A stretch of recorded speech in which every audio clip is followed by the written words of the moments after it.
गौरी निरन्तर विभूषित वामभागम् नारायण प्रिय मदंग मदापहारी वाराणसी पुरपतिं भज विश्वनाथम। जय श्री राम, जय श्री राधे कृष्णा। राम के कदमों पर कथानक में आप सभी का फिर से स्वागत है। पिछले वीडियो में हमने बात की थी कि किस प्रकार से कामदेव के द्वारा भगवान महादेव के तप को भंग किया जाता है और उसके बाद देवता, ऋषिगण और सभी भगवान के गण ब्रह्मा जी के साथ आते हैं, प्रार्थना करते हैं भगवान भोलेनाथ की और उनसे कहते हैं कि हम सभी आपके विवाह दर्शन के इच्छुक हैं। भगवान महादेव तथास्तु कहते हैं। जैसे ही तथास्तु कहा, चारों तरफ तैयारियां शुरू हो गई। त्रिलोक में भगवान महादेव के विवाह की तैयारी हो रही है। सभी देवी देवता, अप्सराएं, गंधर्व, किन्नर, ये सभी अपने मनपसंद के कपड़े पहन रहे हैं, मनपसंद के आभूषण पहन रहे हैं, अपने वाहन को सजा रहे हैं, तैयारियां हो रही है। और उसी प्रकार से तैयारियां हो रही है कैलाश में। भगवान शिव को सजाया जा रहा है। और कैसे?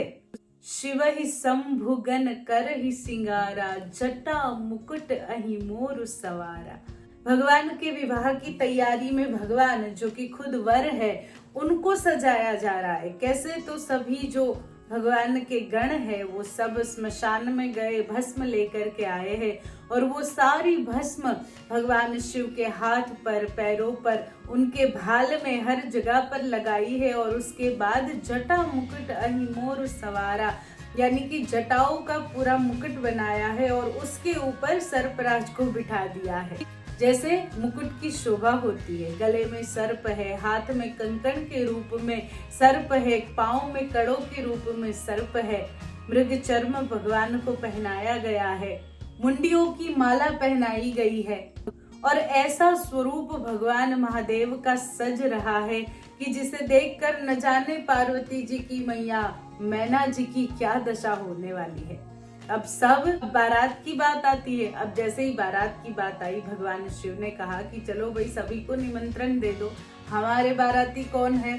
तो बोले जितने भी स्मशान है इस दुनिया में, उस सभी के भूत प्रेत वगैरह सभी को आमंत्रण दे दो कि उनके स्वामी का विवाह है। अब हर जगह ये बात फैल गई कि भगवान महादेव का विवाह है और जितने भी सारे भूत थे, प्रेत थे, भगवान के गण थे, भगवान के भक्त थे, वो सभी चारों तरफ से, समग्र जगत से आ रहे हैं कैलाश पर भगवान शिव के विवाह का आनंद लेने के लिए, भगवान महादेव की बारात में जुड़ने के लिए। यहाँ तुलसीदास जी महाराज ने बहुत ही सुंदर व्याख्या करी है। विपुल नयन को नयन विहीना, रिष्ट पृष्ठ को अति तन खीना। कैसी बारात है कि कुछ जो है उनके प्रेत भक्त जो सारे हैं, उसमें से कोई है जिसके बहुत सारे नयन है, बहुत सारी आंखें हैं, तो कोई है जिनकी आंखें ही नहीं है, कोई है जिसके बहुत सारे पैर है और कोई है जिसके पैर ही नहीं है, कोई है जो बड़ा ही रिष्ट पुष्ट है और कोई है जो बिल्कुल कंकाल की तरह जा रहा है। ऐसी विचित्र भगवान की बारात है। जैसे ही कैलाश से बाहर आए, देवता लोग खड़े थे, वो भी बारात में जुड़ने वाले थे। अब देवताओं ने सोचा कि इस बारात में अगर हम मिल गए तो फिर पहुंच ही गए। अब देवराज इंद्र चिंता में है, करे क्या? ब्रह्मा जी चिंता में है, करे क्या? तो उन्होंने क्या किया कि सबसे आगे भगवान विष्णु को रखा है, उसके बाद सभी देवता, ब्रह्मा जी वगैरह जा रहे हैं और उसके बाद भगवान शिव की बारात और भगवान महादेव को रखा गया है।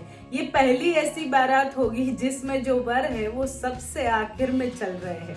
रास्ते में सभी लोग भगवान की इस विचित्र बारात का दर्शन कर रहे हैं। कई लोग हैं जो हंसी उड़ा रहे हैं, कई लोग हैं जो भय से कांप रहे हैं, कई बच्चे हैं जैसे ही बारात को देखते हैं वैसे ही भूत भूत करके घर की ओर भागते हैं, भयभीत हो रहे हैं।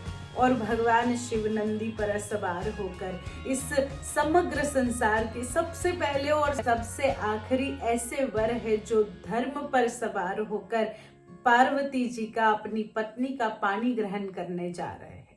बाकी तो सभी घोड़े पर सवार होते हैं, काम पर सवार होते हैं, लेकिन भगवान महादेव आज धर्म पर सवार होकर के अपनी अर्धांगिनी को लेने के लिए जा रहे हैं। अब चलते चलते भगवान की बारात पहुंच गई है महाराज हिमालय के राज्य के द्वार पर। अब सभी लोगों को कौतूहल है कि भगवान शिव स्वयं प्रसन्न हुए पार्वती पर और उन्होंने वरदान दिया, वो स्वयं आए हैं विवाह करने के लिए।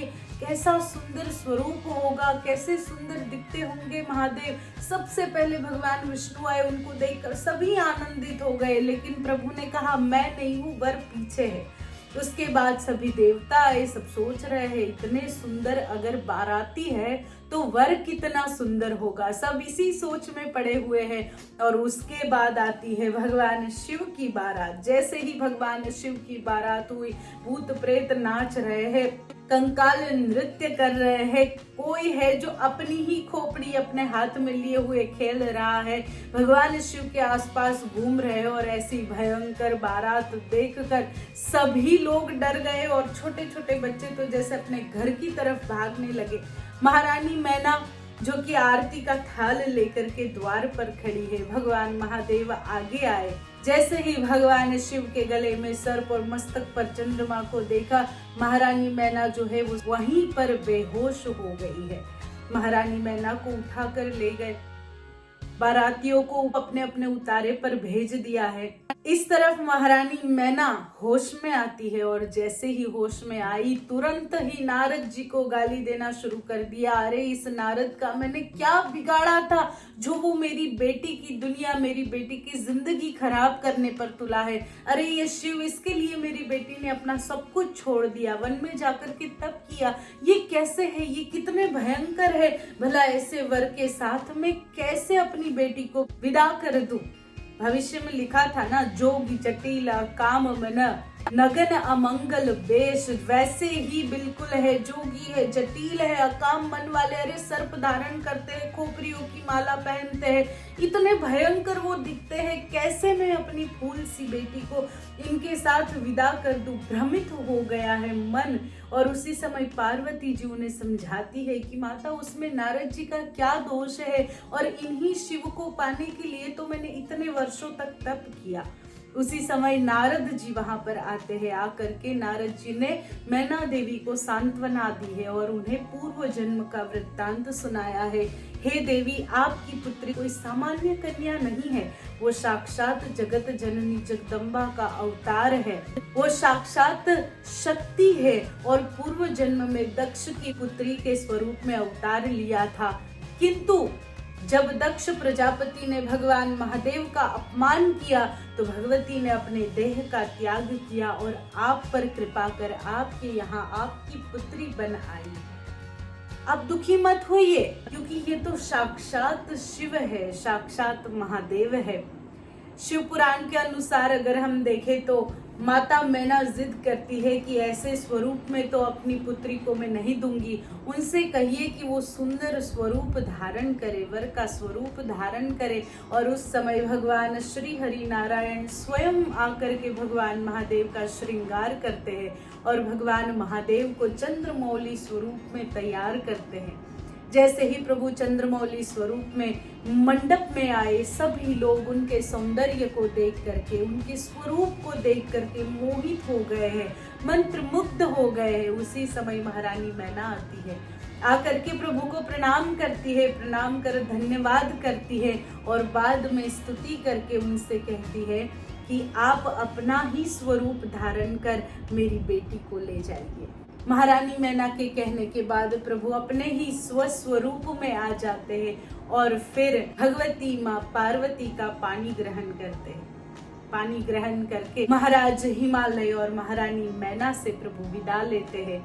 अपनी अर्धांगिनी भगवती माता पार्वती को लेकर कैलाश की ओर जाते हैं। जिस समय विदा हो रही थी तब महारानी मैना ने सुंदर उपदेश दिया है अपनी पुत्री को, ससुराल में किस तरीके से रहना चाहिए। महारानी मैना ने कहा है कि ससुराल में हमेशा अपने पति के अनुकूल होकर रहना चाहिए।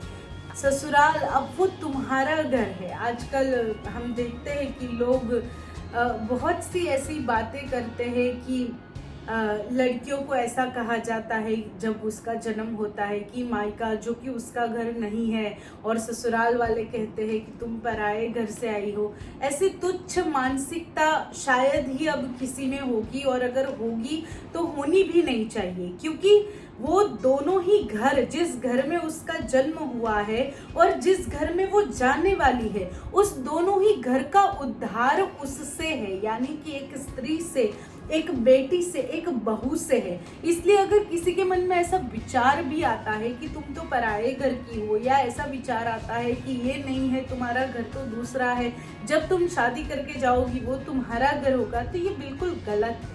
लगभग तो अब सभी को ये ज्ञान हो ही गया है। संसार में हम सब बहुत आगे बढ़ चुके हैं। हम जिस सदी में जी रहे हैं वो सदी बहुत आगे बढ़ चुकी है।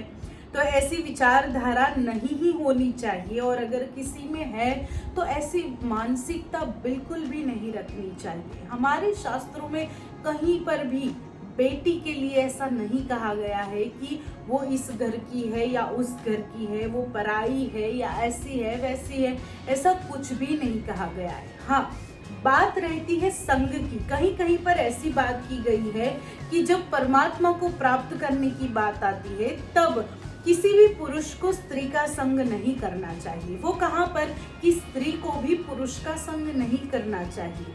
जिस तरीके से हम काम के अधीन होकर के अपने विरुद्ध, यानी कि स्त्री हो तो वो पुरुष का और पुरुष हो तो वो स्त्री का संग करके इस संसार के चक्रव्यूह में इस तरीके से फंस जाता है कि वो अपना मूल उद्देश्य भूल जाता है। वो किस लिए इस संसार में आया है वो भूल जाता है, और उसकी कहने का मतलब ये है, उसका अर्थ ये है कि किसी को भी इस प्रकार से किसी का भी संग नहीं करना चाहिए कि वो जीवन में अपना उद्देश्य भूल जाए। कहीं पर भी ऐसा अर्थ नहीं है कि आपको सिर्फ स्त्रियों का संग नहीं करना है। अगर ऐसा होता तो भगवान श्री कृष्ण गोपियों के बीच बड़े नहीं हुए होते। अगर ऐसा होता तो मर्यादा पुरुषोत्तम श्री राम जानकी जी से विवाह नहीं करते। अगर ऐसा होता तो मर्यादा पुरुषोत्तम राम क्रोधित होकर अपनी पत्नी के अपहरण के दंड स्वरूप रावण को मृत्यु नहीं देते और इतना बड़ा युद्ध नहीं होता। तो ऐसी कोई बात है ही नहीं जो हम सोचते हैं। बात असल में ऐसी है कि हमें बस सब कुछ नीति के अनुकूल रहकर करना चाहिए। यहाँ पर तुलसीदास जी महाराज ने बताया है कि भगवान शिव माता पार्वती का पानी ग्रहण कर कैलाश की ओर चल दिए। कई वर्षों तक उन्होंने अपने जीवन का आनंद लिया, उन्होंने परिभ्रमण किया, और उसके बाद वो कैलाश आ जाते हैं। कैलाश पर वापस आकर के एक दिन भगवान महादेव बड़े ही प्रसन्न अवस्था में वहां पर बैठे हुए थे, आसन लगाकर, और उसी समय भगवती माँ पार्वती भगवान महादेव के पास जाती है। तुलसीदास जी ने वर्णन किया है कि जैसे ही पार्वती जी को आता हुआ देखा, भगवान महादेव उठ खड़े हुए और अपने वाम भाग में पार्वती जी को आसन दिया है, उनको विराजमान किया। यहाँ देखिए, सम्मान देखिए, एक पति अपनी पत्नी का किस प्रकार से सम्मान कर रहा है। जिस प्रकार से भगवती माँ पार्वती भगवान महादेव का सम्मान करती है, उसी प्रकार से भगवान महादेव भी भगवती पार्वती का सम्मान करते हैं। यहाँ समझने वाली बात यह है कि इस विश्व में जो सबसे बड़े वैरागी है भगवान महादेव, वो भी जब कर्तव्य की बात आती है, क्योंकि वो पार्वती जी को विवाह कर उन्हें लाए हैं, तो उनके प्रति उनका कर्तव्य है, कर्तव्य की बात आती है, तब प्रभु कहीं पीछे नहीं हटते। पार्वती जी को आसन दिया, और उसके बाद पार्वती जी क्या प्रश्न करती है उसकी चर्चा हम अगले वीडियो में करेंगे। मुझे आशा है कि आप सभी को राम के कदमों पर कथानक पसंद आ रहा होगा। अगर आपको पसंद आता है तो वीडियो को लाइक कीजिए, शेयर कीजिए, चैनल को सब्सक्राइब कीजिए। आपका कोई भी आध्यात्मिक प्रश्न है तो आप कमेंट करके मुझे पूछ सकते हैं। हम मिलेंगे अगले वीडियो में, तब तक आप सब अपना ध्यान रखिए। जय श्री राम, जय श्री राधे कृष्णा।